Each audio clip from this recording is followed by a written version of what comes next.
মেয়েটা বলতেছে আমিরুল মুমিনিন 6 বছর বয়সে ঈমান গ্রহণ করেছি, শুধু ঈমান গ্রহণ করার অপরাধে 12 বছর আমাকে জেলখানায় বন্দি রাখ। সকালবেলা 3টা করে চাবুক, বিকালবেলা 3টা করে চাবুক মারছে। আমার দেহের এমন কোনো জায়গা নাই যেই জায়গায় চাবুকের আঘাত লাগে নাই। আমিরুল মুমিনিন, আমি যেই দেশের জেলখানায় বন্দি ছিলাম ওই দেশের নাম হলো রোম দেশ। আপনি রোম পারস্য যখন দখল করলেন তখন আপনি ঘোষণা করে দিলেন মুসলমান কোন রাষ্ট্র যখন দখল করবে ওই রাষ্ট্র তখন আল্লাহর কোরআন দিয়ে চলবে। আর আল্লাহর কোরআন দিয়ে যখন কোন রাষ্ট্র চলবে ওই রাষ্ট্রের কোনো জেলখানার দরকার থাকবে না। আপনি জেলখানার দরজাগুলো উন্মুক্ত করে দিলেন। এখন আমি একজন মুমিনা নারী, জেলখানার দরজা খোলা পেয়ে আমি যাব কোথায়? কারণ আমার দাদা খ্রিস্টান, আমার বাবা খ্রিস্টান, যেই দেশে আমি ঈমান গ্রহণ করেছি ওই দেশের সবাই খ্রিস্টান। সবাই যখন তাদের আপন ঠিকানায় চলে গেল, আমার কোনো ঠিকানা নাই। আমি 6 দিন হলে আপনাকে খুঁজতেছি, যদি আপনাকে পাই তাহলে আপনার কাছে এই দুঃখী মেয়েটা একটু আশ্রয় চাই। ওমর ফারুক চোখের পানি বের করে বললেন, মা আমি তোমাকে আশ্রয় দিবার পারবো না। ওমর ফারুকের কথা শুনে মেয়েটা হতাশ হয়ে বললেন, আপনি যদি আমাকে আশ্রয় না দেন তাহলে আমি যাব কোথায়? ওমর ফারুক বললেন, মা ঈমান গ্রহণ করার পরে কোনো মানুষের কাছে মানুষ আশ্রয় চাবে না। তুমি যদি মুমিনা নারী হও, তুমি যদি একজন নারী হও তাহলে আল্লাহ পাক তোমাকে অধিকার দিয়েছে। জোরে কোন সুবহানাল্লাহ। আশ্রয় দেওয়ার মালিক কে? আল্লাহ। মানুষের কাছে কোনো মানুষ আশ্রয় চাইতে পারে না। তুমি আমার কাছে আশ্রয় কেন চাচ্ছ? ইসলাম তোমাকে অধিকার দিয়ে দিছে। আপনারা বলেন তো ইসলামী নারীদের অধিকার আছে না নাই? আর ওই ফাজিল ফকরা কি বলতেছে যে আল্লাহর কোরআন দিয়ে যখন বাংলাদেশ চলবে তখন তোমাকে কিন্তু অবস্থা সেই রকম, বাড়ির থেকে বাড়াবার দিবে না, মার্কেট করবার পারবে না, এ করবার পারবে না, সে করবার পারবে না, তোমাকে প্যাকেট করে খুরমা খেজুরের মতন। আপনারা বলেন আল্লাহর কোরআনে নারীদের অধিকার আছে না নাই? আল্লাহ রাসূল ঘরের দরজা খুলে বসে আছে। ইতিমধ্যে উম্মাহাতুল মুমিনিন মা আয়েশা ঘরের মধ্যে ঢুকছে। নবী আস্তে করে উঠে গিয়ে দরজা বন্ধ করে দিলেন। যেই দরজা বন্ধ করছে মা আয়েশা থরথর করে কাঁপতেছে। রাসূল বলে, আয়েশা কাঁপো কেন? বলে, হুজুর কাঁপার কারণ হলো আপনার জুতার পরশে আল্লাহর আরশ ধন্য হয়ে গেছে। আপনার জুতার পরশে আল্লাহর আরশ ধন্য হয়ে গেছে। যদি আমার কোনো বেয়াদবি হয়, আল্লাহ রাসূল বললেন, আয়েশা একজন নবীর জুতার পরশে আল্লাহর আরশ ধন্য হয়েছে, একজন নবীর। আয়েশা বলে, হুজুর আপনি তো সেই নবী। রাসূল বলে, আমি নবী ছিলাম। আমি নবী ছিলাম ততক্ষণ পর্যন্ত যতক্ষণ ঘরের দরজা খোলা ছিল। যেই দরজা বন্ধ হয়ে গেছে আমি এখন নবী নাই, আমি হলাম স্বামী, তুমি আমার বিবি। জোরে কান সুবহানাল্লাহ। রাসূল আমার হাত বাড়ায় দিলেন আয়েশার দিকে।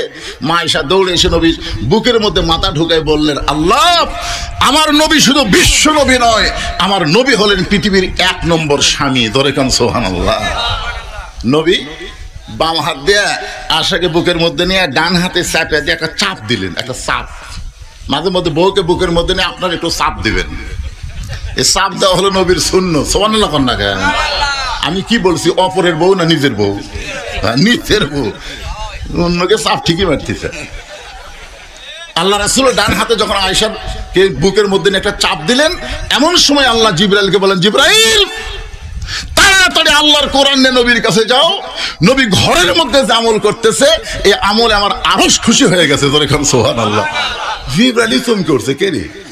নবী আজকে ঘরের মধ্যে কি আমল করতেছে যে আমল করার কারণে আল্লাহর আরশ খুশি হয়েছে? আল্লাহ বললেন, হুন্না লিবাসুল লাকুম ওয়া আনতুম লিবাসুল লাহুন্না। এই আয়াতের বাংলা অর্থ হলো স্বামী বিবির পোশাক, বিবি হলো স্বামীর পোশাক। আপনার বলেন তো ইসলামে নারীদের অধিকার আছে না নাই? এতদিন ভুয়া ইসলাম প্রচার করেছে স্বামীর পায়ের তলে বইয়ের জান্নাত। স্বামীর পায়ের তলে বইয়ের জান্নাত না, মায়ের পায়ের তলে সন্তানের জান্নাত। জোরে কোন কথা ঠিক কি না? মরদ মানুষের পায়ের তলে কোনো জান্নাত নাই। জান্নাত হলো নারীর পায়ের তলে, সেই নারী যদি মা হয়। এখন আপনারা বলেন তো ইসলামে মায়ের দাম বেশি না বাপের দাম বেশি? মায়েরা বোঝে না, বাপের চাইতে মায়ের দাম 3 গুণ বেশি একটা সন্তানের কাছে। ধরে কোন কথা ঠিক কিনা? ওমর ফারুক বললেন, মা ইসলাম তোমাকে বহু অধিকার দিয়েছে, এই মুহূর্তে তোমার 1 নম্বর অধিকার হলো তোমার বয়স কত। মেয়েটা বলতেছে আমিরুল মুমিনিন 6 বছর বয়সে ঈমান গ্রহণ করেছি, আর জেলখানার মধ্যে 12 বছর আমি জীবন কাটাইছি। 6 আর 12 একত্র করলে কত হয়?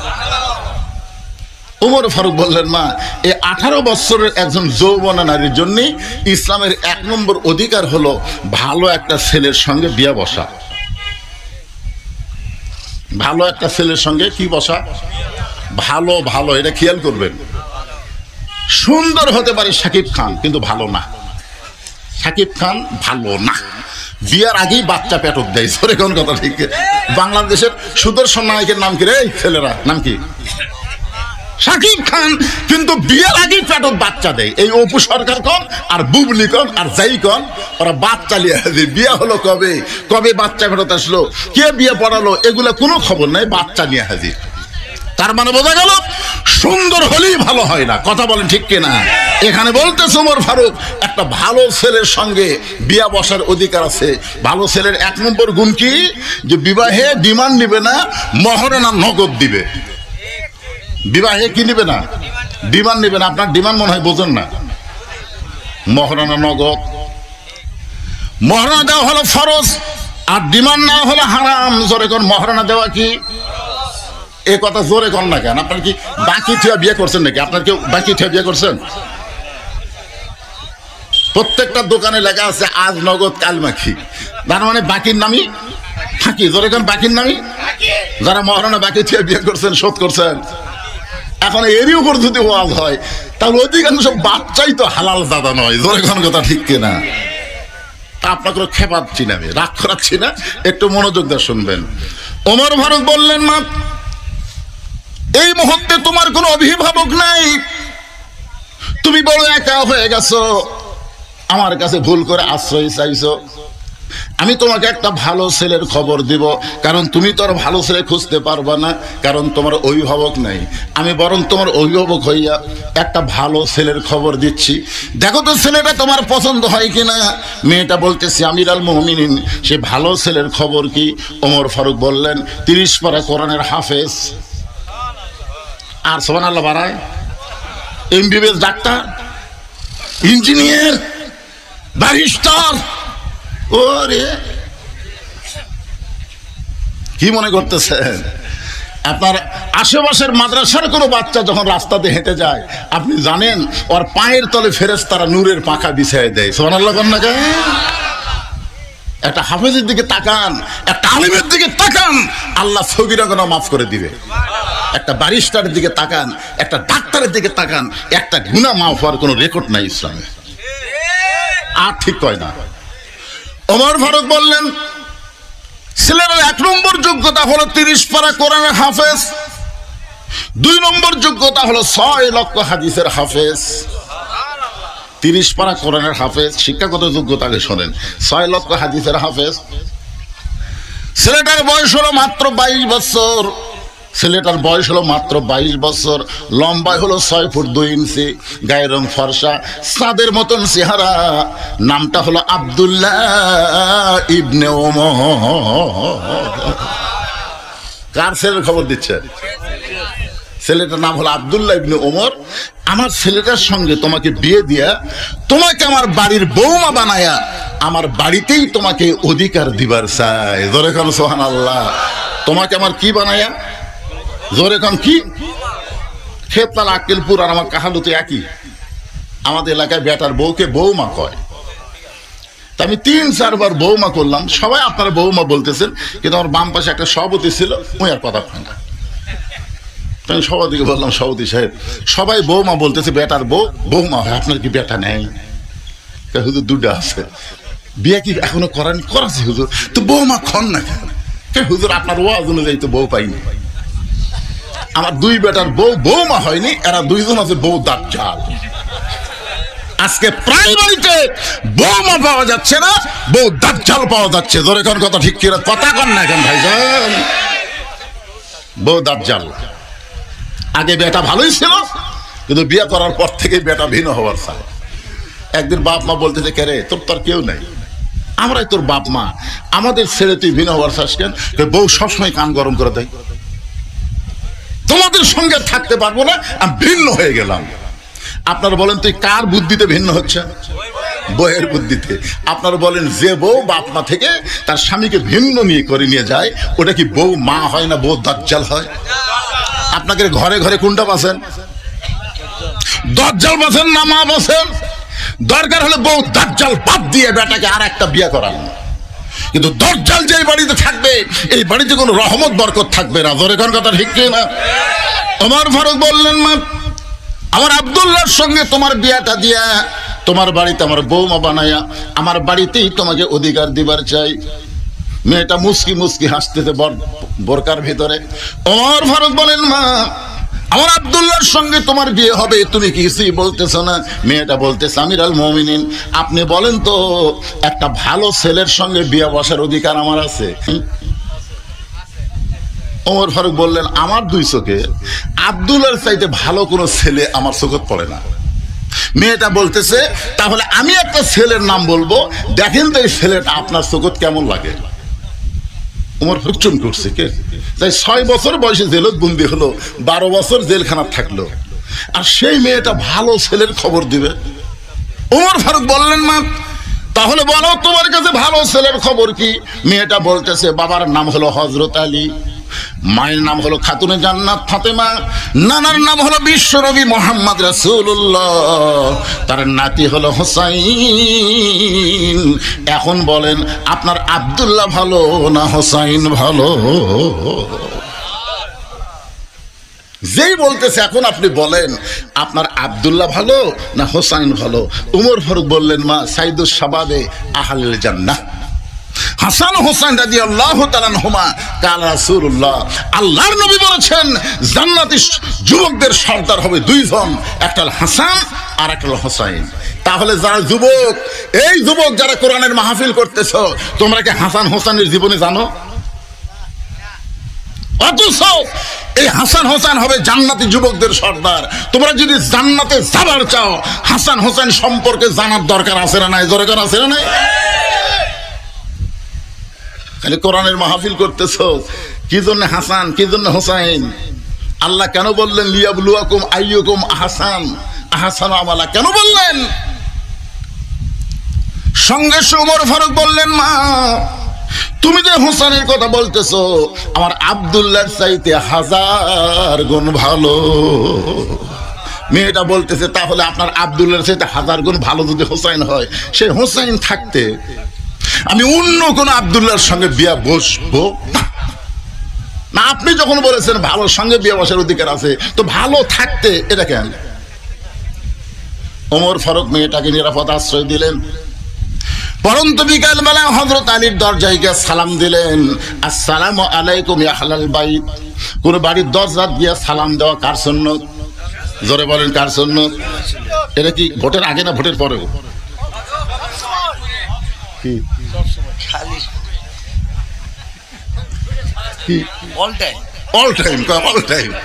আমাদের এক নেতা গাড়ি চড়ে আসতেছে, আমার দেখার জিনিস তো, অনেক কিছু যেটা দেখি সেটা ওয়াজের মধ্যে বলি। নেতা ড্রাইভারকে বলতেছে গাড়ি থামা। ড্রাইভার বলতেছে, স্যার কি জন্যে? বলো ওই যে মানুষ আসতেছে।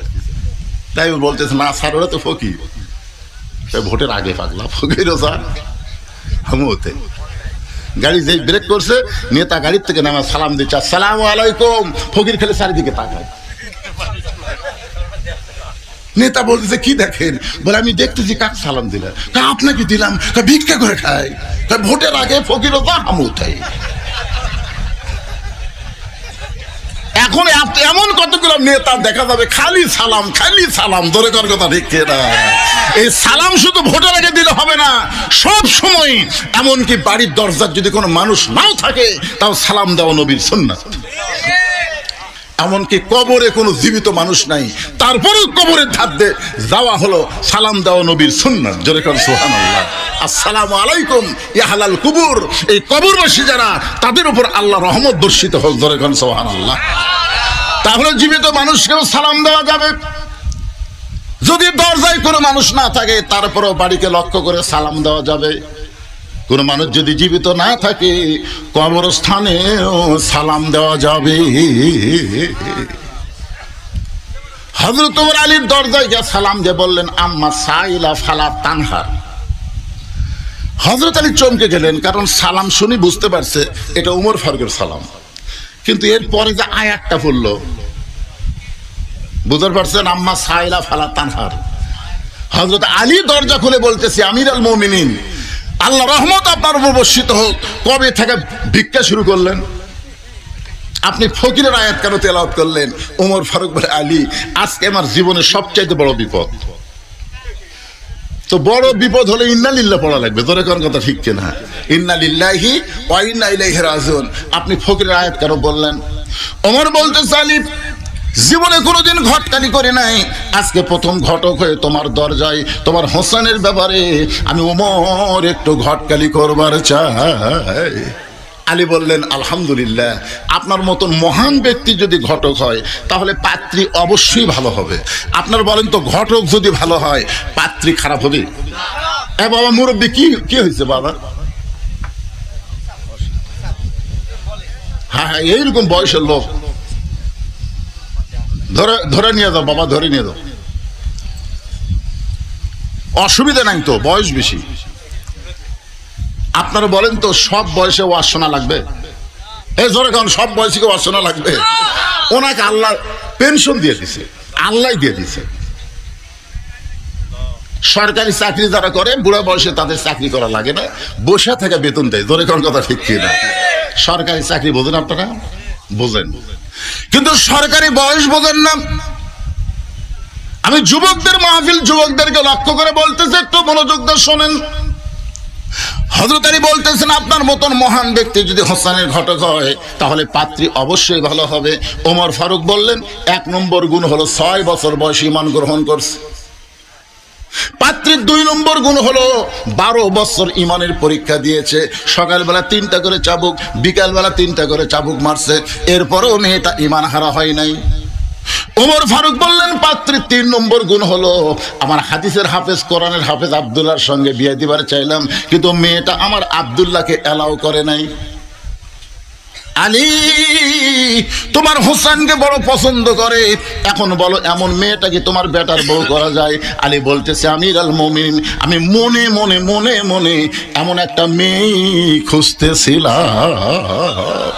মনে মনে বেটার বউ খোঁজা যাবে, কিন্তু দেখে দেখে খোঁজা জায়েজ নাই। এখন কতগুলো বাপ খালি দেখে বেড়াচ্ছে। এ পর্যন্ত 19টা দেখছে, আমার কাছে হুজুর 19টা দেখলাম, পছন্দ হয়নি। আমি কইলাম, আবার বিয়ে করবে? না হুজুর, নিজের জন্য নয় তো, বেটার জন্য। তো বেটা বিয়ে করবে, আপনি দেখে বেড়াচ্ছেন, কিভাবে দেখেন? লাইয়া ছেড়ে হাত ধরে কয়, মা দেখি তো তোমার হাতটা, দেখি মা, দেখি তোমার চুল দেখি মা। এই হাত আর চুল দেখবার যায় যায় ওই লুচ্চা হয়ে গেছে, ওই আরো দেখবি। ধরে কোন কথা ঠিক কিনা? লালে ফেরা শালা লুচ্চা হয়ে গেছে। বিয়ার আগে বেটার জন্যও যা, বাপের জন্যও তাই। খুব মনোযোগ দেবেন, বিয়ার আগে ছেলের জন্য যা, বাবার জন্যও তাই। একটু মনোযোগ দিয়ে শুনবেন। আলী বলতেছে, এমন একটা মেয়ে আমি মনে মনে খুঁজতেছিলাম। ওমর ফারুক বলেন, আলী, তুমি যে মেয়েকে খুঁজতেছিলা সেই মেয়ের খোঁজ যখন আমি দিলাম, এখন বলো কি? বলে, আমার পক্ষ থেকে আমি 100 ভাগ রাজি। বিয়া দিবে কার সাথে? এ কথা কন না কেন? ঘটকালি কার সাথে হচ্ছে? 100 ভাগ রাজিকে। ওমর ফারুক বুকের মধ্যে নিয়ে বলতেছেন, আল্লাহুম্মা জিদ মুহাব্বাতান লিল্লাহি ওয়া লিরাসূলিহি। ওমর ফারুক আলী যখন কোলাকুলি করতেছে, এমন সময় হোসেন ঘর থেকে বের হয়ে বলতেছে, আসসালামু আলাইকুম। 2 মুরব্বী, আপনার 2 জন যেভাবে কোলাকুলি করতেছেন মনে হয় বিয়ে আপনারাই করবেন। ওমর ফারুক বলে, হোসেন, আমরা 2 জন তোমার মুরব্বী, তুমি কি মুরব্বী মানো না? হোসেন বলতেছে, আপনার 2 জন আমার মুরব্বী আমি জানি, কিন্তু আসল মুরব্বী হিসাবে আমি শুধু একজনকেই মানি। দুনিয়াতে যতই মুরব্বী হোক, কোন মুরব্বী মানা যাবে না, একমাত্র মুরব্বী হলো মুহাম্মদ রাসূলুল্লাহ। ধরে বলেন কথা ঠিক কি না? আজকে তাবলীগেরা 2 মুরব্বী ধরছে, থেকে 2 দল হয়ে গেছে। এক মুরব্বী, আতিউল্লাহ ওয়া আতিউর রাসূল। এরপরে বলা হয়েছে উলিল আমরি মিনকুম, এখানে তো বলা হয়নি আতিউ উলিল আমরি মিনকুম, এখানে আল্লাহ বলে নাই। কুল, হে রাসূল, আপনি বলেন, ইন কুনতুম তুহিব্বুন আল্লাহ ফাত্তাবিউনি, কেউ যদি আমি আল্লাহকে ভালোবাসতে চাই, আমার গোলাম হতে চাই, তাহলে তার একটাই মাত্র আমল ফাত্তাবিউনি, আপনাকে গ্রহণ করতে হবে। রাসূল ছাড়া চোখ বন্ধ করে কাউকে মানা যাবে না। ধরে কোন কথা ঠিক কিনা কথা বলেন? ওমর ফারুক বলে, হোসেন তুমি কি বলবার চাও? হোসেন বলতেছে, আপনার দুইজন আমার মুরব্বী, আমি আপনাদের সম্মান করি, কিন্তু আসল মুরব্বী হিসাবে আমার নানাকেই শুধু আমি মানি। ওমর ফারুক বলে, হোসেন তুমি একটু সুন্দর করে বোঝায় বলো। হোসেন বলতেছে, কয়েকদিন আগে আমি স্বপ্নে দেখলাম আমার নানা ঘরের মধ্যে আরাম করতেছে। আমি হুসাইন দরজা গিয়ে বললাম, নানু ভাই আমি একটু ঘরের মধ্যে যাবার চাই। আমার নানা বলতেছে আমি জান্নাতে আরাম করতেছি, এখন দরজা খোলা যাবে না। আমি হুসাইন চমকে গেলাম, যেই নানা আমার ভাঙ্গা ঘর থেকে কথা বলতেছে আর সেই নানা জান্নাতে আরাম করতেছে। দরজা না খুললে কি হবে? জানলার একটা ফাঁক দিয়ে আমি তাকায় দেখি আমার নানি উরাতকে বালিশ বানিয়ে দিয়েছে। সেই উরাতের ওপর আমার নানা মাথা দিয়ে শুয়ে আছে। নানি আমার চুলের মধ্যে বিলকি কাটতেছে। আমি রাগ করে বললাম, নানু ভাই নানির উরাতকে বালিশ বানায় শুয়ে থাকলে কি জান্নাতে থাকা যায়? আমার নানা বলে, হোসেন রে তুই ছোট্ট মানুষ, তুই বুঝবি না। তোর নানির মতন বউ যদি কেউ ঘরে পায়, ওই ভাঙ্গা ঘরটা আল্লাহর জান্নাত হয়ে যায়। তোর নানির মতন বউ যদি কেউ ঘরে পায়, ওই ঘর ভাঙ্গা হলেও আল্লাহর জান্নাত হয়ে যায়। তাহলে দুনিয়াতে আপনার ঘর যদি জান্নাত বানাবার চান, ভালো একটা বইয়ের দরকার আছে না নাই? জোরে কোন আছে না নাই? আজকে সারাদিন কাজ কাম করি, বাড়ির যায় শান্তি নাই, অশান্তির আগুন দাউ দাউ করে জ্বলতেছে অনেকের বাড়িতে। জোরে কোন কথা ঠিক কেন ভাইজা? হোসেন বলতেছে, আমি সেই দিন থেকে সিদ্ধান্ত নিয়েছি বিয়া যদি করতে হয়, নানা যেমন বিয়ে করছে আমি তেমন বিয়ে করব। কারণ বাবা আপনি আমার বড় ভাইকে বিয়ে করাছেন, আপনি তার খবর জানেন। তালি বলতেছে, কি হয়েছে? বলে, আমি কিছুদিন হলে দেখতেছি বড় ভাই হাসান গোপনে গোপনে কান্দে। আমি তার কান্না ধরে একদিন বললাম, ভাই কি জন্য কান্দেন? তো বলা যাবে না, তুই ছোট মানুষ, তো বলা যাবে না। আমি জোর করে বললাম, বড় ভাই কি জন্য কান্দেন? আমার ভাই বলল, তোর ভাবি ভালো না, তোর ভাবি ভালো না। হাসান দাদার বইয়ের নাম হলো জায়েদা। জোরে বলেন নাম কি?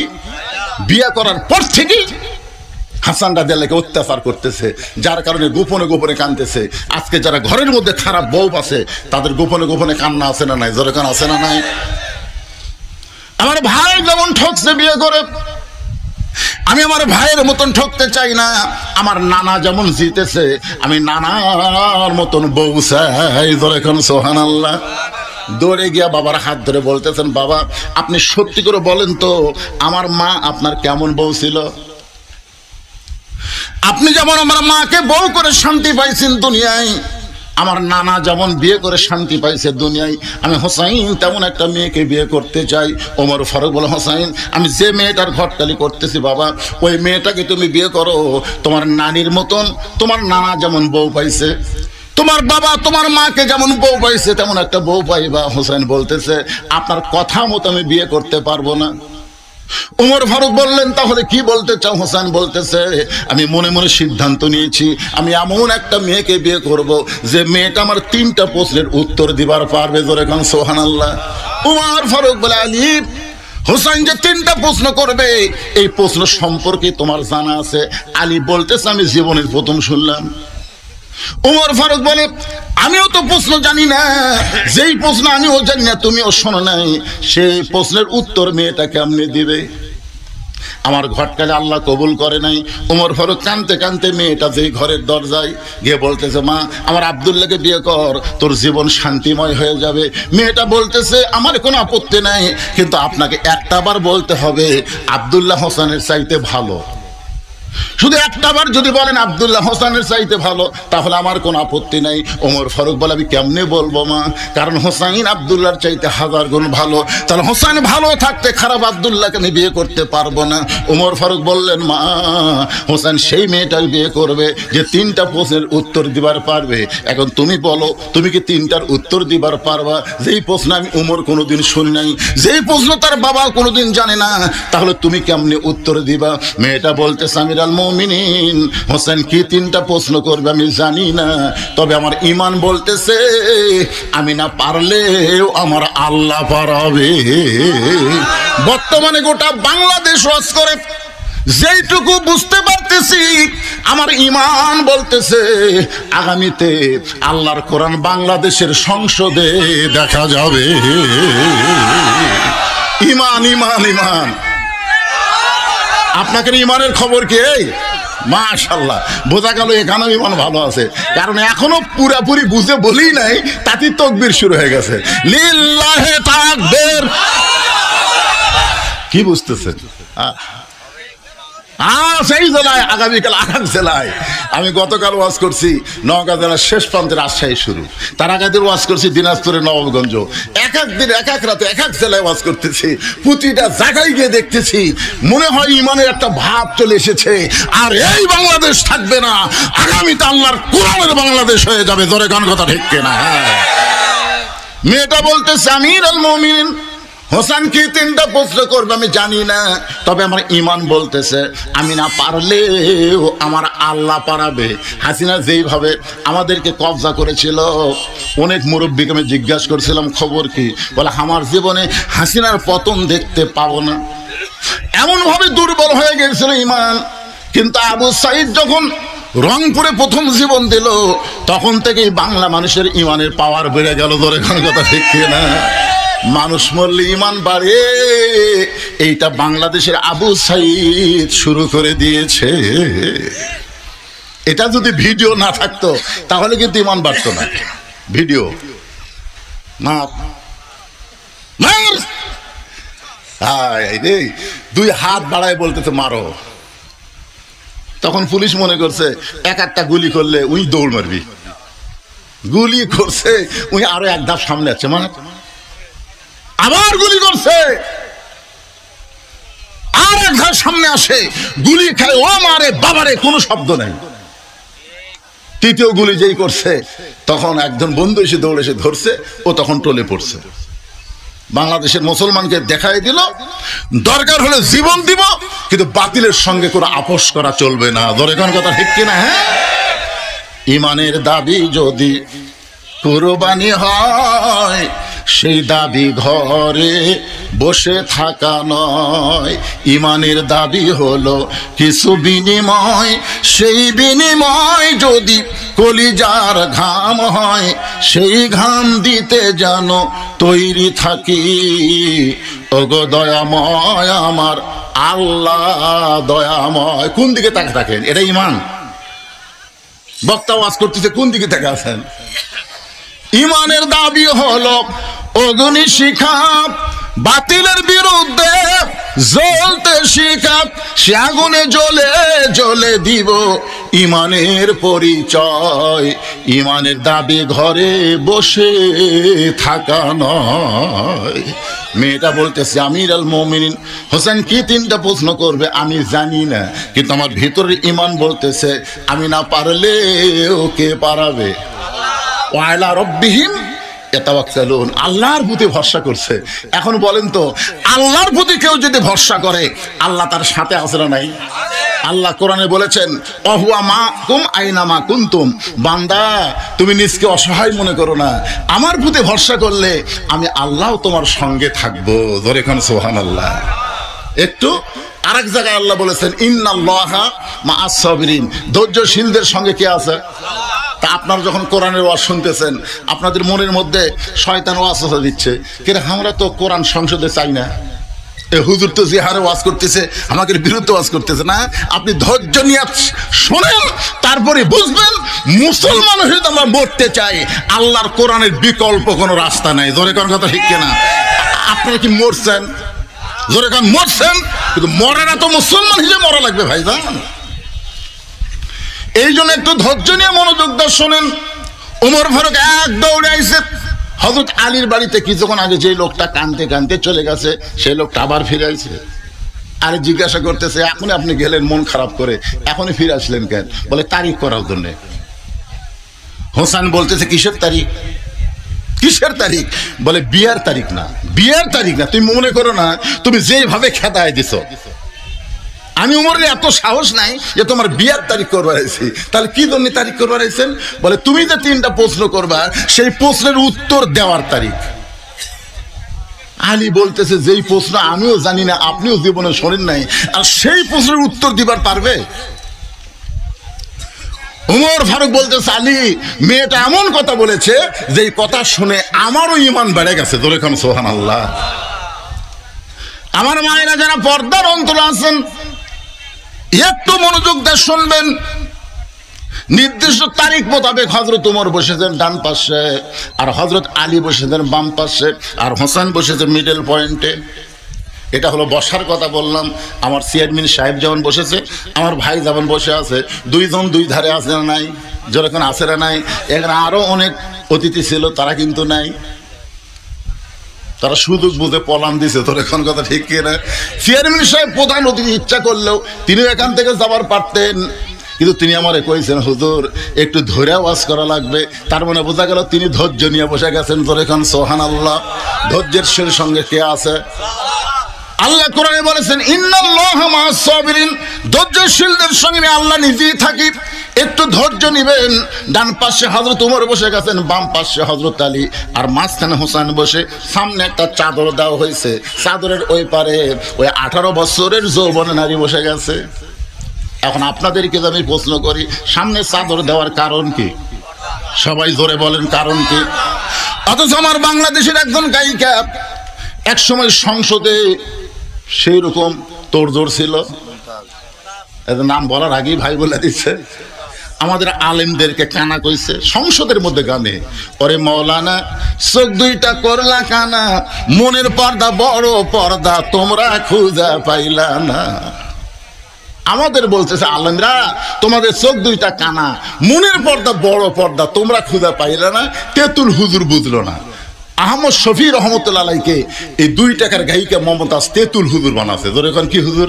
আপনারা বলেন তো, আহমদ শফির আপনারা চেনেন? যিনি বাংলাদেশে লক্ষ লক্ষ আলিমদের ওস্তাদ, আর সেই আহমদ শফি রহমতুল্লাহ আলাইকে মমতাজ সংসদের মধ্যে তেতুল হুজুর কইছে। একটা মুসলমানের বাচ্চা বাধা দেয়নি। ধরে কোন কথা ঠিক কথা বলেন? আচ্ছা, রাস্তার উপর যে শালারা চিল্লাই, এরা কি মানুষের বাচ্চা? এরা মানুষের বাচ্চা? আশ্চর্য কথা রে বারে। মন যদি শুনবার না চাই, বাড়ি চলে যাও। সই করার অধিকার তোমাকে কে দিছে? আল্লাহ জবান দিয়েছে, জবান কাড়ে লিবারও পারে। জোরে কোন কথা ঠিক কিনা? এই তো থামে গেছে। একটু মনোযোগ দিয়ে শুনবেন। সামনে চাদর দেওয়া কারণ হলো, আপনারা সকলেই বলেছেন পর্দা, তার মানে বোঝা গেল মনের পর্দা যদি বড় পর্দা হতো, ওমর ফারুকের মন ভালো না খারাপ? আলীর মন ভালো না খারাপ? হোসেনের মন ভালো না খারাপ? তাহলে সামনে চাদর দিয়ে বুঝাই দিলে মনের পর্দা পর্দা নয়, পর্দা হলো আল্লাহর আইন। সবাই বলেন পর্দা কার আইন? হ্যাঁ, আমি যত বড়ই হুজুর হই, আপনি আমাকে বাড়ির মধ্যে নিয়ে যাবেন, আর আপনার বউ বেটিকে আমি দেখবো, আমার কিছুই মনে হবি না। আপনার বলেন তো, হুজুরে গেলে সোলপোল আছে না নাই? তার না বোঝা গেল হুজুরে গেলে মন আছে। মন যদি না থাকলে তো বিয়ে করলো কেন?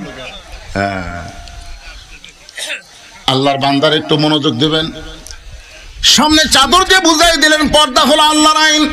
আজকে আমাদের বাংলাদেশে ধর্ষণের শাস্তি মৃত্যুদণ্ড, অ্যাসিড মারলে মৃত্যুদণ্ড, এরকম বহু দণ্ড করেছে, তারপরেও কিন্তু অন্যায় কমতেছে না। ধরে কোন কথা ঠিক কিনা? কারণ কি?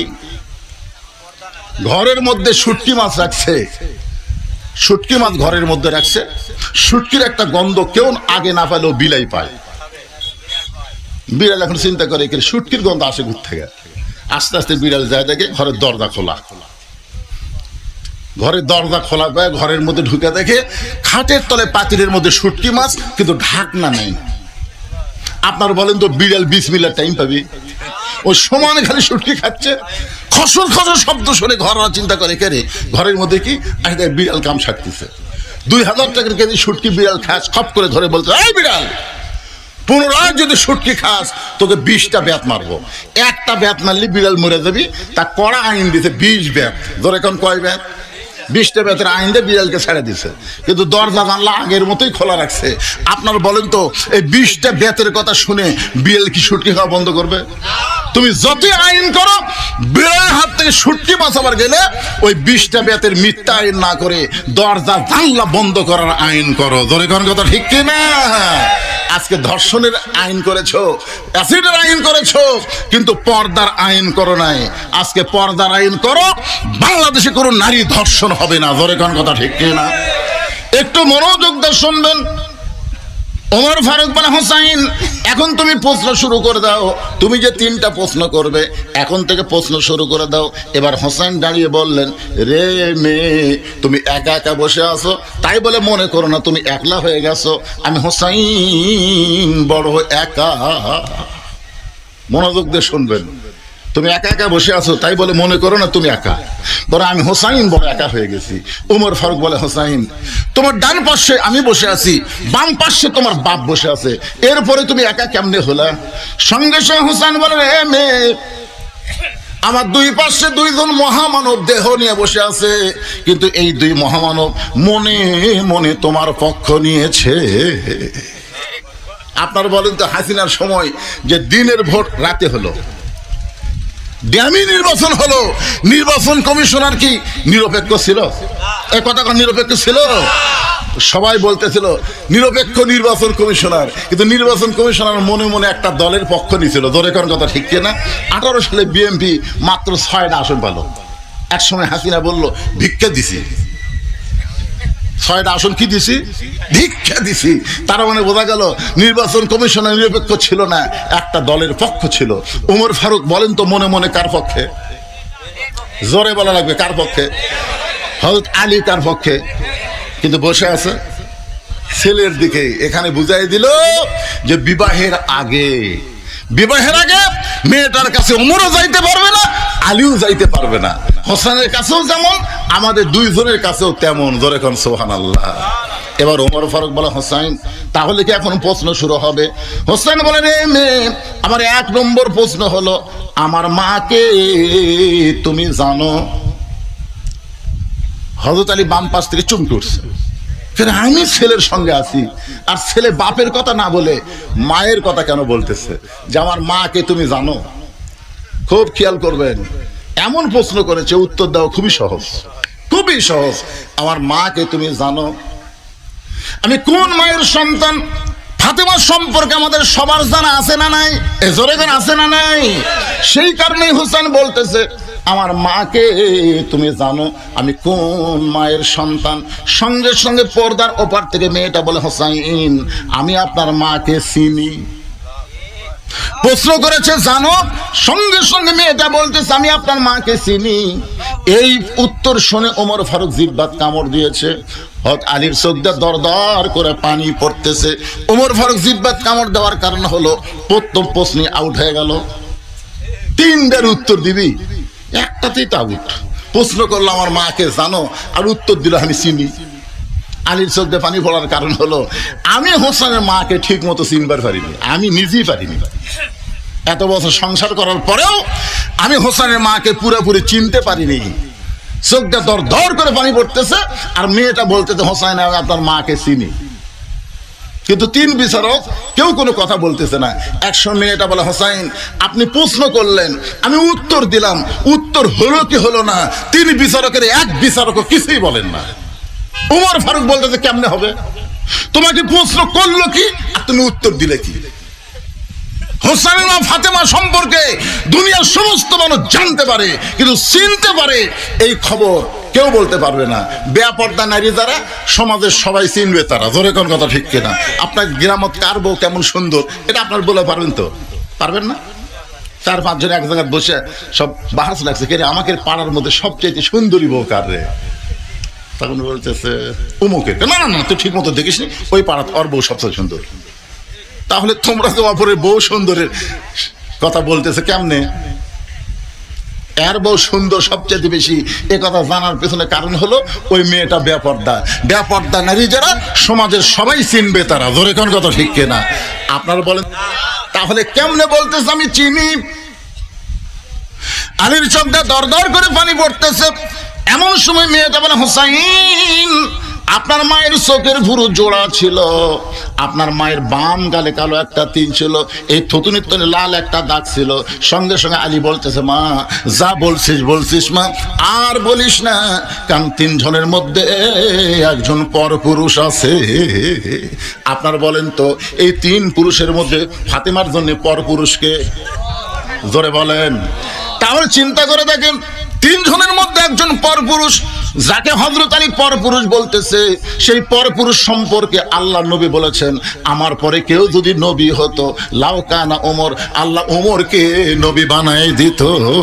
রাসূল বলেছেন, নবুয়তের দরজা বন্ধ দেখে ওমর নবী হওয়ার পারে নাই, কিন্তু নবী হওয়ার সব যোগ্যতা আল্লাহ ওমরকে দান করেছে। সেই ওমর যদি পরপুরুষ হয়, তাহলে মুরিদের বইয়ের কাছে পীর কি পুরুষ? আর কথা কয় না, মুরিদের বইয়ের কাছে পীর কি পুরুষ? পরপুরুষ। এই সাইডটা কি পুরুষ? ও বাবা পুরুষ।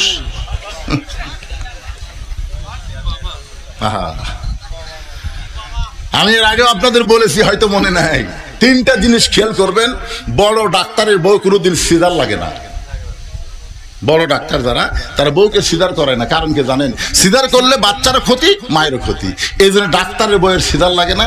2 নম্বর হলো মৌলানার বাড়িতে মিলাদ হয় না। দেখবেন খেয়াল করে, মৌলবীদের বাড়ি মিলাদ হয় না।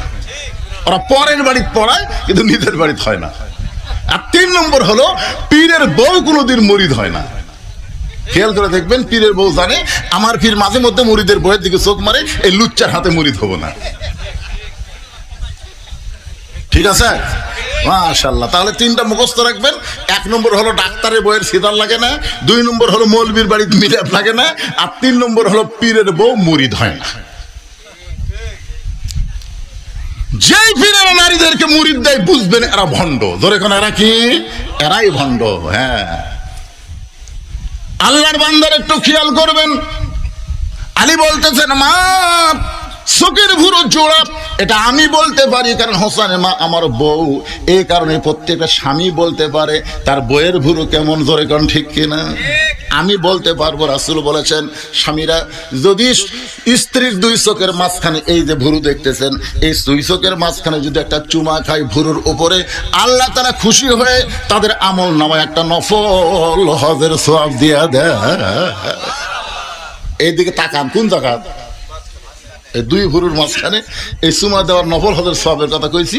মেয়েদের কাছে স্লিপ আইছে, হুজুর আপনি তো মস্ত বড় ক্যাফাল করলেন। আমার স্বামী যে বিড়ি খাওয়া খায়, ওই ঘরের মধ্যে ঢুকলেই মনে হয় ভোকরা পাটা ঢুকছে। এই জায়গা চুমা খাবার গেলে তো আমার পেট খারাপ হয়ে যাবে। শোনেন, যারা বিড়ি খায়, এই যারা বিড়ি খায়, এরা যে ঘরত থাকে, সে ঘরে সবকিছু গন্ধ না? কথা কোন গন্ধ কিনা? আর কাপড় ধরেন, যা ধরবেন সব দুর্গন্ধ। এই জন্য আল্লাহ নবী বলেছেন, স্বামী স্ত্রী মহব্বত করার জন্য ঘুমানোর আগে মেসওয়াক করা সুন্নত, আবার ঘুম থেকে উঠে মেসওয়াক করা সুন্নত। আপনি যত বেশি মেসওয়াক করবেন, আল্লাহ আপনার মুখের দুর্গন্ধ তত বেশি দূর করে দিবে। সুবহানাল্লাহ, জোরে কর। আলী বলতেছেন, মা বাম গালে একটা তীর আছে, আমি বলতে পারি। দুদিন ধরে লাল একটা দাগ আছে। হোসাইন তার মা হওয়ার কারণে বলতে পারে। তুমি কেমনে বললাম? মেয়েটা বলতেছে, মুরব্বী তাহলে শোনেন, ওই রোমের জেলখানার মধ্যে যখন আমি বন্দি ছিলাম, সকালবেলা 3টা করে চাবুক মারতো, বিকালবেলা 3টা করে চাবুক মারতো। আমার দেহের এমন কোনো জায়গা নাই যে জায়গায় চাবুকের আঘাত লাগে নাই। এক সময় চাবুক মারতে মারতে আমি অধৈর্য হয়ে গেলাম, বিরক্ত হয়ে বললাম, আল্লাহ তুমি আছো আসমানে, তোমার নবী আছে মদিনায়, এই রোমের জেলখানার মধ্যে এত নির্যাতন, আমাকে দেখার মতন কেউ নাই। লা ইলাহা ইল্লাল্লাহ আছে আসমানে, আর মুহাম্মদ রাসূলুল্লাহ আছে মদিনায়। এই জেলখানার মধ্যে এত নির্যাতন হচ্ছে, দেখার মতন কেউ নাই। মাঝে মধ্যে কিন্তু বিরক্ত হয়েছে বিএনপির লোকেরা, বিরক্ত হয়েছে জামাতের লোকেরা, এই 15.5 বছর আল্লাহর উপর। মাঝে মধ্যে নিজের বাড়ি বানাচ্ছে, সে বাড়ি থাকা যাচ্ছে না, আলুর বাগুড়ের মধ্যে থাকা লাগতেছে। তাও যদি আলুর দাম হতো, কোন কথা ঠিক না। এইবারে আলু যে কি করবি ভাই, আলুর বাগুড়ের মধ্যে থাকা লাগছে। ওয়াজ করে বাড়ি ছাড়া যায় নাই। বাড়ির বউ মোবাইল করে বলতেছে, সন্ধ্যা থেকে পুলিশ ঘুরতেছে, আপনি বাড়িতে আসবেন না। চিন্তা করেন, চোর ডাকাত বলে শুয়ে আছে আর আলিম হয়ে আলুর বাগুড়ির মধ্যে ঘুম পাড়তেছে, একটু বিরক্ত ভাব আসে কি আসে না? গাজার মুসলমান কিন্তু মাঝে মধ্যে বিরক্ত হয়, আল্লাহ ইসরায়েলি ইহুদিরা আমাদের পাখির মতন হত্যা করতেছে, তুমি কখন সাহায্য করবে মাতা নাসরুল্লাহ, তোমার সাহায্য কখন হবে? আল্লাহ কোরআনে বলেন, ওয়ালা নাবলুওয়ান্নাকুম বিশাইয়্যিম মিনাল খাউফি ওয়াল জুই ওয়া নাকসিম মিনাল আমওয়ালি ওয়াল আনফুসি ওয়াস সামারাতি ওয়া বাশশিরিস সাবিরিন। আল্লাহ ধরে না ধরে না ধরে না, ধরলে ছাড়ে না। এতদিন হাসিনা ধরেনি ধরেনি ধরেনি, আমরা মনে করতেছিলাম আল্লাহ কয় 41 সাল লাগবে না রে, 24 সালের মধ্যে আমি আল্লাহ এমন ধরা ধর্ম। আল্লাহর ওলি বলেছিল 12 কোটি মুসলমান গাছের গোড়া না দিবে আর দিল্লির মামু বাড়ি গিয়ে পড়বা। ধরে কোন কথা ঠিক কিনা? আল্লাহর ওলির কথা 100% সত্য হয়ে গেছে। সুবহানাল্লাহ হবেন না ভাই? একটু মনোযোগ দিয়ে শুনবেন। মেয়েটা বলতেছে, মুরব্বী হযরত আলীকে লক্ষ্য করে বলতেছে, আমি বিরক্ত হয়ে বললাম, আল্লাহ তুমি আছো আসমানে, নবী আছে মদিনায়, এই জেলখানে এত নির্যাতন আমাকে করতেছে, আমাকে দেখার মতন তো কেউ নাই। এ কথা বলে কাঁদতে কাঁদতে যখন ঘুমায় গেছি, ওই ঘুমের ঘরে আমি স্বপ্নে দেখতে পাই আমার শিওরের পাশে নূরের একটা পুতুলি বসে কাঁদতেছে। আমি বললাম, কে গো আপনি? জান্নাতের হুরি না বেহেশতের পরি? আমার মাথায় হাত দিয়ে বলে, মা আমি জান্নাতের হুরিও না বেহেশতের পরিও না, আমি হলাম জগৎ বিখ্যাত মা ফাতেমা। আমি তখন ওই ঘুমের অবস্থায় স্বপ্নে তার চেহারার দিকে তাকালাম, কিছুই দেখতে পাইলাম না। যতটুকু দেখতে পাইলাম ভুরু দুইটা জোড়া, বাম গালে কালো একটা তিল, থুতুনির তলে লাল একটা দাগ দেখেছি, এর বাহিরে আর কিছুই দেখতে পাই নাই। সঙ্গে সঙ্গে হোসেন বলে, রে মেয়ে, 1 নম্বর প্রশ্নের উত্তর যেমন আশা করেছিলাম তার চাইতে 100 গুণ তুমি সুন্দর উত্তর দিয়েছ। লিল্লাহে তাকবীর। ওমর ফারুক বলতেছে, আমার ঘটকালে আল্লাহ কবুল করছে। হোসেন বলতেছে, এত সহজ না, 3টা প্রশ্নের উত্তর দিলে বিয়ে করব, নচেত আমি বিয়েই করব না। ওমর ফারুক বলে, হোসেন তাহলে এখন 2 নম্বর প্রশ্ন শুরু করো। ইযা আসাবাতুহুম মুসিবাতুন ক্বালু, সকলে পড়েন ইন্না লিল্লাহি ওয়া ইন্না ইলাইহি রাজিউন। যে আয়াতকে সামনে নিয়ে আলোচনা করতেছি ভাইজান, যখন বিপদ আপদ মুসিবত তোমাদের সামনে আসবে, আল্লাহ দোয়া শিখা দিয়েছেন বেশি বেশি তোমরা ইন্না লিল্লাহর আমল করবে। ইন্না লিল্লাহর আমল হলো, এ দুনিয়াতে থাকা যাবে না, যতই বড় বড় বাড়ি তৈরি করো এখানে থাকার কোনো সুযোগ নাই, আমাদের সবাইকেই যাওয়া লাগবে। ধরে কোন ঠিক কি না? কোন বনেরই পাখি তুমি আইলারে কোন বনে, আবার কোন বনেতে যাইতে হবে পড়ছে নাকি মনে। হোসাইন বলে, রে মেয়ে, আমার 2 নম্বর প্রশ্ন হলো, 6 বছর বয়সে তুমি ইমানটা কেমনে পাইলা? কারণ তোমার দাদা খ্রিস্টান, তোমার বাবা খ্রিস্টান, যেই দেশের জেলখানায় বন্দি ছিল ওই দেশের সবাই খ্রিস্টান, তাহলে খ্রিস্টানদের মধ্যে 6 বছর বয়সে তুমি ইমানটা কেমনে পাইলা? এটাই হলো আমার 2 নম্বর প্রশ্ন। উমর ফারুক চমকে উঠছে, যেই প্রশ্ন আমি উমর করার কথা মেয়েটাকে, সেই প্রশ্ন আমি উমর করতে পারি নাই। প্রশ্ন করেছে কে? জোর এখন প্রশ্ন করেছে কে? 6 বছর বয়সে তুমি ইমানটা কেমনে পাইলাম? সঙ্গে সঙ্গে মেয়েটা বলে, হোসাইন 6 বছর বয়সে ইমান কেমনে পাইলাম যখন শুনতে চান তাহলে শোনেন। আমি দুনিয়ার সাধারণ কোনো ঘরে জন্মগ্রহণ করি নাই, আমার দাদা হলো রোম সম্রাট কাইসার। আমি দুনিয়ার সাধারণ কোনো ঘরে জন্মগ্রহণ করি নাই, আমার দাদা হলো রোম সম্রাট কাইসার। যেই বলেছে রোম সম্রাট কাইসার, ওর চমকে উঠছে, ও রে বাবা রে। মেয়েটা বলতেছে, 6 বছর বয়সে আমি যখন অন্দরমহলে ছিলাম, আমার দাদা আমার ঘরে গিয়ে বলতেছে, নাতনি আজকে রোমের রাজ দরবারে খেলা হবে, তুই কি খেলা দেখতে যাবি? আপনারা বলেন তো, ছোট ছোট বাচ্চারা খেলা পছন্দ কম করে না বেশি করে? এই জন্য ছোট ছোট বাচ্চাদের হাতে মোবাইল দিবেন না। আপনাদের অনুরোধ করতেছি, এই ছোট ছোট বাচ্চাদের হাতে মোবাইল যদি দেন, এই মোবাইল ছাড়া ভাত খাবি না। হ্যাঁ, মোবাইল ছাড়া ভাত খাবি না, মোবাইল ছাড়া আর কান্না বন্ধ হবে না। তাই আপনাদের অনুরোধ করি, ছোট ছোট বাচ্চারা যদি একবার মোবাইলের গেম বুঝতে পারে তাহলে আর আপনি ওকে মানুষই করতে পারবেন না। ধরে কোন কথা ঠিক করে কথা বলেন? হ্যাঁ, ছোট ছোট বাচ্চারা খেলা পছন্দ করে। এই জন্য আমার দাদা যখন একটু বললো আজকে রোমের রাজদরবারের খেলা হবে, তুই কি খেলা দেখতে যাবি? আমার দাদা বিকাল বেলায় খেলা দেখার কথা বলে আমাকে রাজদরবারে নিয়ে আসলো। আমি 6 বছর বয়সে ইমানটা কেমনে পাইলাম একটু আপনারাও মনোযোগ দিয়ে শোনেন। আমি দাদার সিংহাসনের পাশে ছোট্ট একটা চেয়ারে বসে বললাম, বসার পরেই বললাম, দাদা খেলা দেখার কথা বলে আপনি নিয়ে আসলেন, খেলাটা কোন জায়গায়? আমার দাদা বলে, ওই যে তাকায় দেখ। মেয়েটা বলে, হোসাইন আমি লক্ষ্য করে দিকে একটা মানুষের কালো কাপড় দিয়ে চোখ 2টা বাঁধা, শুধু কালো কাপড় দিয়ে চোখ বাঁধে নাই, তার হাত 2টা রশি দিয়ে বাঁধা, তার পা 2টা লোহার শেকল দিয়ে আটকানো হয়েছে। আমি তখন বললাম, দাদা ভাই একটা মানুষকে আমি দেখতে পাই, যেই মানুষের চোখ বেঁধেছেন, হাত বেঁধেছেন, পা শেকল দিয়ে আটকায় রাখছেন, একটা মানুষ দেখে আপনি কি খেলা দেখাবার চান?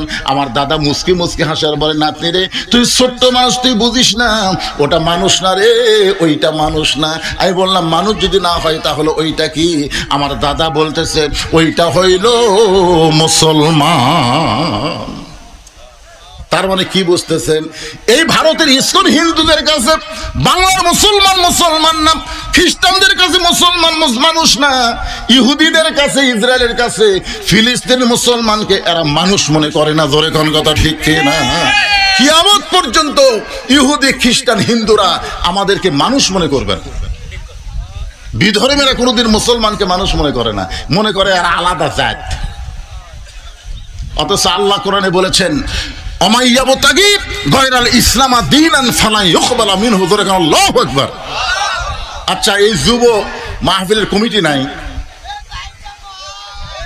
আচ্ছা শোনেন, এই কমিটি নাই, তাহলে এরা কি করতেছে?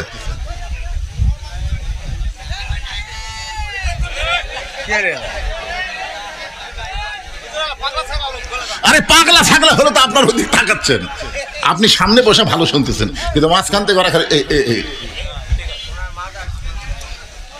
মাথার সমস্যা তো ওনার রে ভাই। কিন্তু আপনার যদি আমার কথাগুলো এই সময় এসে ব্যাখ্যাল হন, কঠিন কথা হচ্ছে যে ওইটা মানুষ না, ওইটা মুসলমান। কি বুঝতেছেন? আমার দাদা না থাকেন আরে সামান্য, এটা মানুষ না, এটা হলো মুসলমান। আমি তখন বললাম, দাদা এই মুসলমানকে নিয়ে আপনি কি খেলা খেলবেন? আমার দাদা বলে, ওই যে তাকায় দেখ। আমি তাকায় দিকে বিশাল একটা আগুনের চুলায় দাউ দাউ করে আগুন জ্বলতেছে, তার উপর বিশাল একটা ডেকসি, মনে মনে তেল, নিচের আগুনের তেলগুলো টকবক টকবক করতেছে। আমার দাদা বলতেছে, ওই মুসলমানকে হাত পা বাঁধে উত্তপ্ত তেলের মধ্যে ফেলে দিব, মুসলমান তেলের মধ্যে পড়াই মরে যাবে। আজকের খেলার নাম হলো মুসলমান মারার খেলা। আমি তখন ছোট্ট মেয়ে আস্তে করে বললাম, দাদা এই মুসলমানকে না মাইরা এই মুসলমানকে ছেড়ে দেওয়া যায় না? এই মুসলমানকে হত্যা না করে এই মানুষ মারার খেলা, মুসলমান মারার খেলা কি বন্ধ করা যায় না? আমার দাদা বলে, 100 বার বন্ধ করা যায়।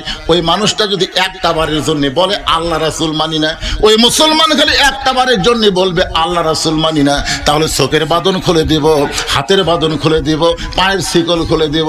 আমি ছোট্ট মেয়ে আস্তে আস্তে মুসলমানের কি কাছে বললাম, মুসলমান তোমার চোখ 2টা বেঁধে রাখছে বলে তুমি দেখবার পাচ্ছ না, তোমার হাত বেঁধে রাখছে, পাও বেঁধে রাখছে, তুমি দৌড় মারবার পারতেছো না। তুমি কি জানো আমার দাদা তোমাকে হত্যা করার জন্য আগুনের চুলার মধ্যে তেল গরম করতেছে, উত্তপ্ত তেলের মধ্যে তোমাকে ফেলে হত্যা করবে। ও মুসলমান, তুমি যদি বাঁচতে চাও খালি একটা বারের জন্য বলো আল্লাহ রাসূল মানি না, খালি একটা বার বলবা আল্লাহ রাসূল মানি না, আমার দাদা তোমাকে ছাইড়া দিবে। সঙ্গে সঙ্গে মুসলমান বলল, মা তুমি ছোট্ট মানুষ, তোমার কাছে জীবনের দাম বেশি, কিন্তু একজন মুসলমানের কাছে জীবনের চাইতে ইমানের দাম বেশি। আপনারা যারা বসে আছেন ভাইজান, আপনাদের কাছে জীবনের দাম বেশি না ইমানের দাম বেশি? কাদের কাছে ইমানের দাম বেশি? 2 হাত আল্লাহরে দেখান, লিল্লাহি তাকবীর। হ্যাঁ, এই জীবন যত চেষ্টাই করেন এই জীবন বাঁচাবার পারবেন না, যত চেষ্টায় আপনি করেন, কিন্তু আপনি একটু চেষ্টা করলে আপনার ইমানকে আপনি বাঁচাবার পারবেন। বর্তমানে আমাদের বাংলাদেশে ইমান হরণের চক্রান্ত চলতেছে, ধরে কোন কথা ঠিক কিনা? এই যুব শক্তিকে অপশক্তিতে রূপান্তর করার জন্য ইমান হরণের নানা ধরনের চেষ্টা চলতেছে ভাই। যখন বলেছে দরকার হলে জীবন দিব কিন্তু ইমান হারা হব না, রোম সম্রাট কাইসার দাঁড়িয়ে বলে, সৈন্যরা আর দেরি করা যাবে না, আর হাত পা বাঁধা অবস্থা আগুনের চুলার মধ্যে ফেলে দাও। মেয়েটা বলতো, হোসাইন যখন আমার দাদা হুকুম করলো হাত পা বাঁধা অবস্থায় উত্তপ্ত তেলের মধ্যে ফেলে দাও, এখন আমি তখন বললাম, দাদু ভাই এই মানুষ মারার খেলা আমি দেখবো না, আমি চলে যাই। আমার দাদা বলতে যে খেলা দেখার জন্য তোকে নিয়ে আইছি, খেলা দেখাই লাগবে। জোর করে যখন আমার বাম হাতটা ধরে রাখলো আমার দাদা, জোর করে যখন আমার হাতটা ধরে রাখলো, আমি তখন কি করব, বাধ্য হয়ে আমি বসে বললাম। আমি তাকায় দেখি ওই মুসলমানকে উত্তপ্ত তেলের দিকে নিয়ে যাচ্ছে। মুসলমান একটা বারও পিছু টান দেয় না, বীরের মতন সামনের দিকে যায়। সুবহানাল্লাহ কর না কেন? আশ্চর্য হয়ে গেলাম। আর কিছু দূর যাওয়ার পরেই এই মুসলমানকে উত্তপ্ত তেলের মধ্যে ফেলে দিবে। তারপরে মুসলমান হেঁটে হেঁটে যখন চুলার দিকে যায়, আমাদের বাংলাদেশে যাদেরকে ফাঁসি দেওয়া হয়েছে তাদের ব্যাপারে শুনে দেখবেন। ওই যে জল্লাদ একটা বের হয়েছিল শাহজাহান, জোরে বলেন নাম কি? জল্লাদ শাহজাহান বলেছে তাদেরকে যখন ফাঁসির মঞ্চের দিকে নিয়ে যাওয়া হয়, তারা বীরের মতন হেঁটে হেঁটে গেছে, কেউ পিছন দিকে একবারও তাকাই নাই। তার মানে বোঝা গেল তারা বীরের মতন ওই ফাঁসির মঞ্চের দিকে যায়। কেন? ফাঁসির মঞ্চের মাধ্যমে আল্লাহ তাআলা তাদের জন্য জান্নাতের দরজা খোলার ব্যবস্থা করেছে। সুবহানাল্লাহ। আমি আশ্চর্য হয়ে গেলাম। মেয়েটা বলতে 6 বছর বয়সের ছোট্ট মেয়ে। আমি আশ্চর্য হয়ে গেলাম, মুসলমান যখন বীরের মধ্যে আগুনের দিকে হাঁটতেছে, আমি দুইটা চোখ বন্ধ করলাম। একটা জীবন্ত মানুষকে উত্তপ্ত তেলের মধ্যে ফেলে দিবে, আমার দাদা বাম হাত ধরে আছে, আর ডান হাত দিয়ে আমি দুইটা চোখ চেপে ধরলাম। একটা মানুষ মরার দৃশ্য আমি দেখবো না। আমি যখন দুইটা চোখ ডান হাত দিয়ে চেপে ধরেছি, এমন সময় মধুর একটা কলেমা আমার কানের মধ্যে ঢুকে গেল। ওই মুসলমান উত্তপ্ত তেলের একটু আগে গিয়ে পড়া শুরু করলেন, লা ইলাহা ইল্লাল্লাহু মুহাম্মাদুর রাসূলুল্লাহ। সকলে বলে সাল্লাল্লাহু আলাইহি ওয়াসাল্লাম। মেয়েটা বলে, হোসাইন এই কলেমা আমার কানের মধ্যে দিয়ে ঢুকে আমার কলিজার মধ্যে ঢুকে গেল। এই মধুর কলেমা আমাকে এমন ভালো লাগলো, জীবনের প্রথম শোনার পরে কানে শুনেছি, কলিজার মধ্যে জায়গা দিয়েছি। তখন কলেমা কলিজার মধ্যে জায়গা পায়, আমার যদিও চোখ ঢাকা, তারপরও আমি দেখতে পাই। ধরে কোন সুবহানাল্লাহ। ডান হাতের চোখ ঢাকার পর আমি দেখতে পাই ওই মুসলমানের দেহটা উত্তপ্ত চুলার মধ্যে ফেলে দিচ্ছে, কিন্তু দেহের মধ্যে যে পাখিটা উত্তপ্ত তেলের মধ্যে পড়ার আগে ওই পাখিটা কে যেন সযত্নে ধরে সবুজ রঙের একটা বাগানে উড়াল দেয়। আমি নিজের চোখে দেখলাম মুসলমানের দেহ নামক খাঁচাটা উত্তপ্ত তেলের মধ্যে পড়েছে, কিন্তু পাখিটা কে যেন সযত্নে ধরে সবুজ রঙের একটা বাগানে উড়াল দিয়ে চলে যায়। আমি তখন আর দেরি করলাম না, একটা হ্যাঁচকা দিলাম। কারণ আগে ছিলাম আমি একা, কিন্তু ঈমান গ্রহণ করার সঙ্গে সঙ্গে আল্লাহর সাথে দেখা। ধরে কোন সুবহানাল্লাহ। যখন আমি হ্যাঁচকা টান দিলাম, আমার দাদার কাছ থেকে আমার হাতটা খুলে গেল। আমি এক দৌড়ে বাড়ির কাছে গিয়ে মাকে ধরে বললাম, মা লা ইলাহা ইল্লাল্লাহ মুহাম্মাদুর রাসূলুল্লাহ। আমার মা চমকে গিয়ে বলতেছে, তুই না তোর দাদার সাথে খেলা দেখবার গেলি, এই মুসলমানের কলমা কোথায় পাইলি? এই কলমা ভুলে যা মা, এই কলমা যদি তোর দাদা বাপ শুনতে পায় তাহলে তোকে হত্যা করবে। আমি তখন বললাম, মা এই কলমাওয়ালারা কোনোদিন মরে না। নিজের চোখে দেখলাম মা দেহ নামক খাঁচাটা উত্তপ্ত তেলের মধ্যে পড়েছে, কিন্তু ওই পাখিটা উড়াল দিয়ে কোথায় চলে গেছে? ওই পাখিটা যেখানে গেছে ওই জায়গার নাম হলো ইল্লিন নামক জান্নাতের বাগান। আমার সোনার ময়না পাখি, শোনেন নে গান, শোনেন নে? কোন দেশেতে উইরা গেলা রে দিয়া মোরে ফাঁকি রে আমার সোনার ময়না পাখি। আসলে এটা ভুয়া গান। কোন দেশেতে উইরা গেলা দিয়া মোরে ফাঁকি, আমার দেহ থেকে যখন পাখিটা উড়ে যাবে, ইন্না লিল্লাহি ওয়া ইন্না ইলাইহি রাজিউন। আমরা এসেছি আল্লাহর কাছ থেকে, আবার ফিরেও যাব আল্লাহর কাছে। জোরে কর কথা ঠিক কিনা? আপনার বলেন তো, আল্লাহর কাছে যাওয়া কোনোদিন ফাঁকি হয়? বরং আল্লাহ ছাড়ে আসে এই দুনিয়াতে। মিশে মায়ায় বন্দি থাইকা করলাম কত খেলা, পশ্চিমে তাকায়া দেখো তোমার ডুইবা গেছে বেলা। এই ছেলে দুইটা তা শুনতেছে, বুঝলে? তোমাকে ওয়াজ শোনার সাইজ দেখে আমারই কলজে ভরে গেছে। প্রত্যেকটা কথা বুঝতেছে। সমস্ত শ্রোতার দরকার নাই, 10টা যুবক যদি আজকের ওয়াজ শোনার পরে ইমানের বলে বলিয়ান হয়ে যায়, এই যুবকদের মাহফিল করা সার্থক হয়ে যাবে। জোরে কোন কথা ঠিক কিনা? রাস্তার ধারে মাহফিল, আমি আপনাদের অনুরোধ করবো এরকম রোডের ধারে মাহফিল করবেন না। রাস্তা দিয়ে বদমাইশ যায়, শয়তানও যায়, ভালো মানুষও যায়। জোরে কোন কথা ঠিক কিনা? আবার রাত 1টার পরে চোর ডাকাতো, এই রাস্তা। খালি এই রাস্তার ধারে মাহফিল না হলে একটা লোক অন্য কোনো দিক তাকাতো না, একটা না কথা শুনতো। ঠিক কথা কন না কেন ভাইয়া? আজকে আপনাদের বেশি শোনাবো দেখে উঠছি দেখেন 10:45, এখন 11:30 বাজতেছে, 11:30 পার হয়ে গেছে। না চলুক, কয়টা বন্ধু চলবে সে কথা না, ও আর শেষ হলে আমি মনোজাত করবো। তো যে কথাটা বলতেছি এই কথাটা আপনাকে বোঝা লাগবে না? কারণ বোঝার দরকার আছে না নাই? কত গুরুত্বপূর্ণ কথা, আমাদের সবাইকে যেতে হবে। ইন্না লিল্লাহি ওয়া ইন্না ইলাইহি রাজিউন। যতই 3 তলা 4 তলা 5 তলা বাড়ি বানান, শয়তান বারবার বলবে তাকায় দেখ কি দেখতেছিস ভাই, 5 তলার ভিত দিছি ভাই, 3 তলা হচ্ছে। ও যে রড বার করে ছুছি, আর 2টা তলা হলেই আমার শান্তি রে, আর 2টা তলা হলে আমার কোনো টেনশন নাই। আপনার বলেন তো আর 2 তলা হলে আর টেনশন নাই? নাই? বারবার বলতেছে কোন দিকে তাকাস, উপর দিকে তাকাস না পাগল, তোর জন্য 1 তলাও বরাদ্দ হয়নি, তোর জন্য রাখা হলো নিচতলা। ধরে কোন তলা? নিচতলা মানে কি? মাটির নিচে থাকার চিন্তা করছেন? মাটির নিচে থাকার চিন্তা করছেন? ইজা আসাবাতহুম মুসিবাতুন ক্বালু ইন্না লিল্লাহি ওয়া ইন্না ইলাইহি রাজিউন। আয়াতকে সামনে নিয়ে আপনাদের সামনে আলোচনা করতেছি। মেয়েটা বলে হুসাইন, আমি এক দৌড়ে চলে আসলাম মায়ের কাছ থেকে আমার দাদার কাছে। আয়েশা দিকে আমার দাদা সমস্ত সৈন্যদেরকে নিয়ে হাসতেছে, শাহবাগের মিছিল করতেছে। আমাদের বাংলাদেশে যখন কোনো ফাঁসি হতো তখন শাহবাগে ওরা গিয়ে মিছিল করতে। ধরে কোন ঠিক কিনা? মানে একটার ফাঁসি হতি আর একটা কয় ফাঁসি চাই, ফাঁসি চাই।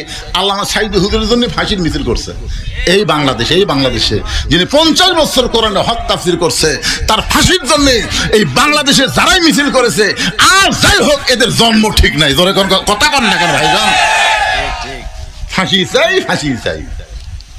এই সালাউদ্দিন কাদের বিএনপির একজন নেতা, তাকে অন্যায় ভাই ফাঁসি দিছে। তার ছেলে হুম্মাম কাদের চৌধুরী একদিন একটা টক শোয়ে বলল যে কি কারণে তার বাপকে ফাঁসি দিল, কি কারণে দিল। অত কথাকে এক ওয়াজে বলা যায়? একটু মনোযোগ দিয়ে শোনেন। আসে দেখে দাদা সৈন্য নিয়ে আনন্দ করতেছে, মুসলমান মরে গেছে, মুসলমান পুড়ে গেছে, মুসলমান শেষ হয়ে গেছে।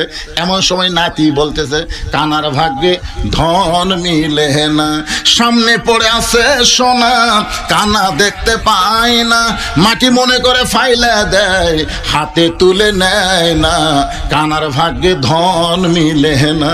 সামনে পড়ে আছে সোনা, কানা দেখবার ভাই, মাটি মনে করে ফেলে দেয়, কিন্তু কি ফেলে দিল?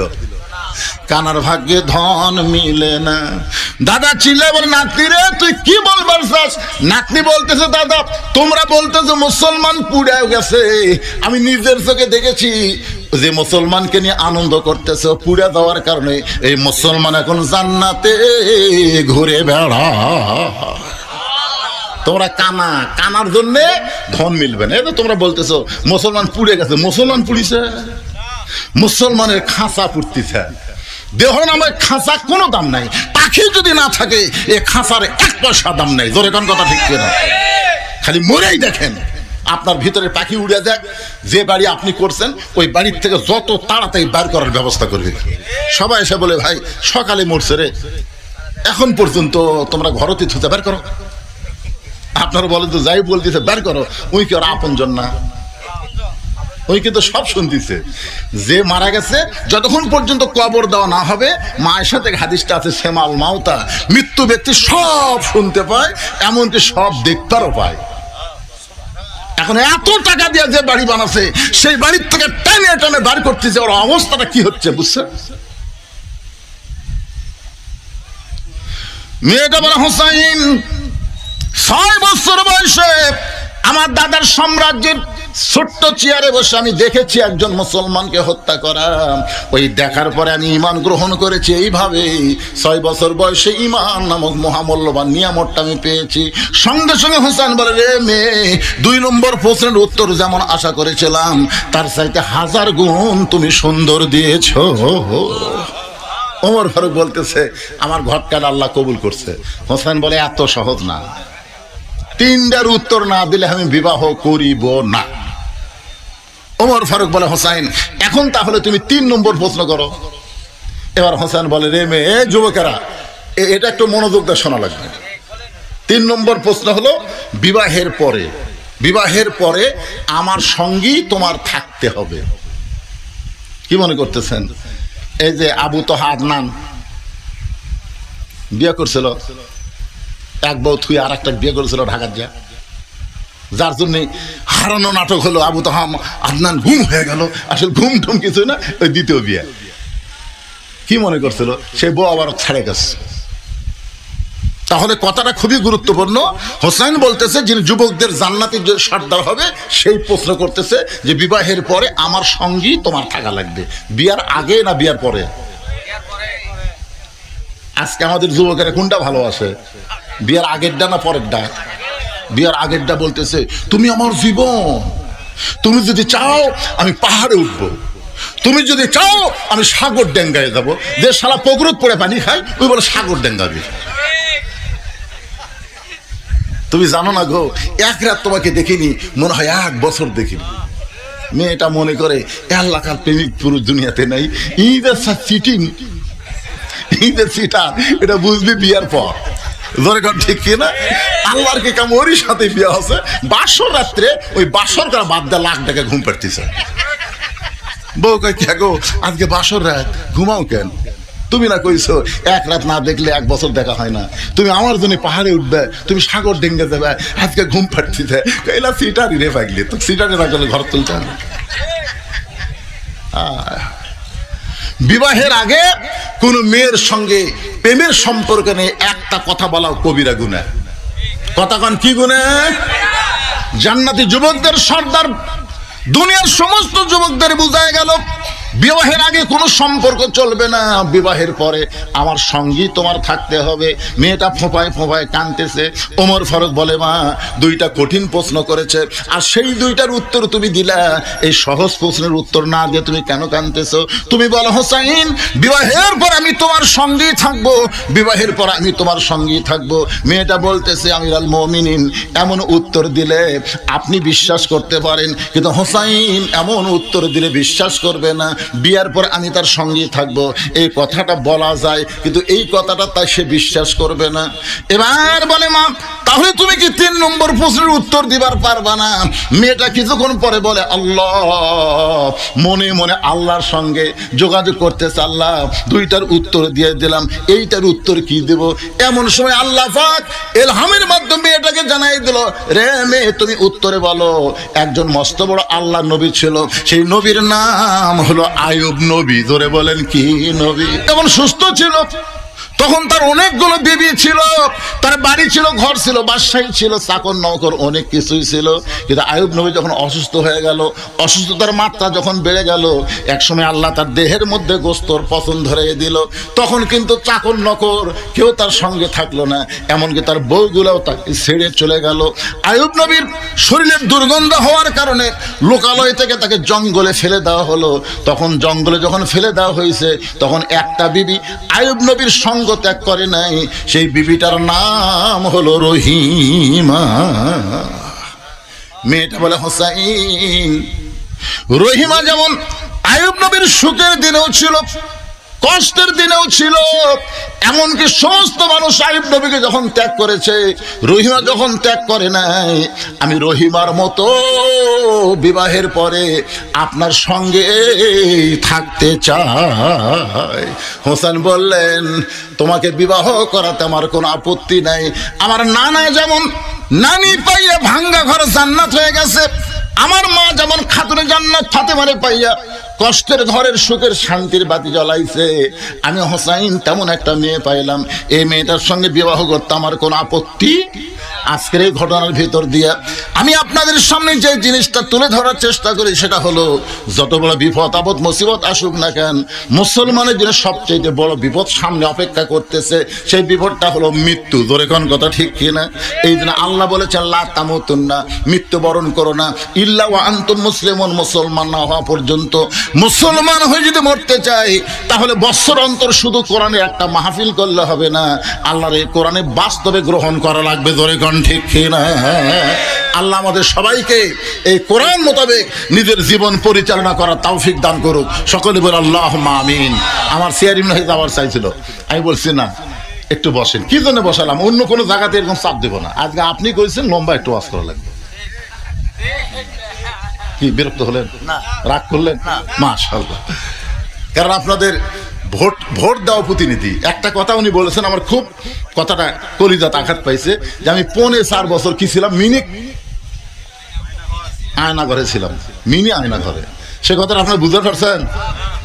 চেয়ারম্যান হচ্ছে ঠিকই, কিন্তু সে কোনো কাজ করতে পারে না। সামনে 1 বছর সময় আছে, আমরা সবাই দোয়া করব আল্লাহ তাকে সুস্থতার সঙ্গে নিয়ে খায়াত দান করুক। জোরে কোন আমিন। এবং 1 বছরের মধ্যে মানুষের মন জোগান বড় কঠিন ভাই, খুবই কঠিন।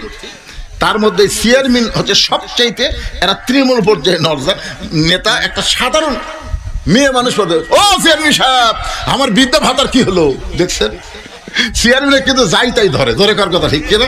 এমপি কেউ ধরা পারে না, মন্ত্রী কেউ ধরা পারে না, কিন্তু এইগুলো নেতা সবাই ধরে। তাই ভাইটাকে বললাম 1 বছরের মধ্যে আপনি পারবেন কিনা আল্লাহ ভালো জানে, তবে পারার মতন যেন তৌফিক দান করে। ধরে কান আমিন। মুরব্বি, ও মুরব্বি বসে, এখন দোয়া হবে, বসে, আর ওয়াজ নেই, এখন দোয়াটা করে যান বাবা। জীবনের শেষ দোয়া হতে পারে আজকের মাহফিলের দোয়াটা, আমার আপনার জীবনের শেষ দোয়া হতে পারে। ধরে কোন ঠিক কিনা? এই জন্য সকলে ইস্তেগফার বলেন, আস্তাগফিরুল্লাহ রব্বি মিন কুল্লি জামবি ওয়া তুবু ইলাইহি, আস্তাগফিরুল্লাহ রব্বি মিন কুল্লি জামবি ওয়া তুবু ইলাইহি, লা হাওলা ওয়ালা কুওয়াতা ইল্লা বিল্লাহিল আলিয়্যিল আযীম।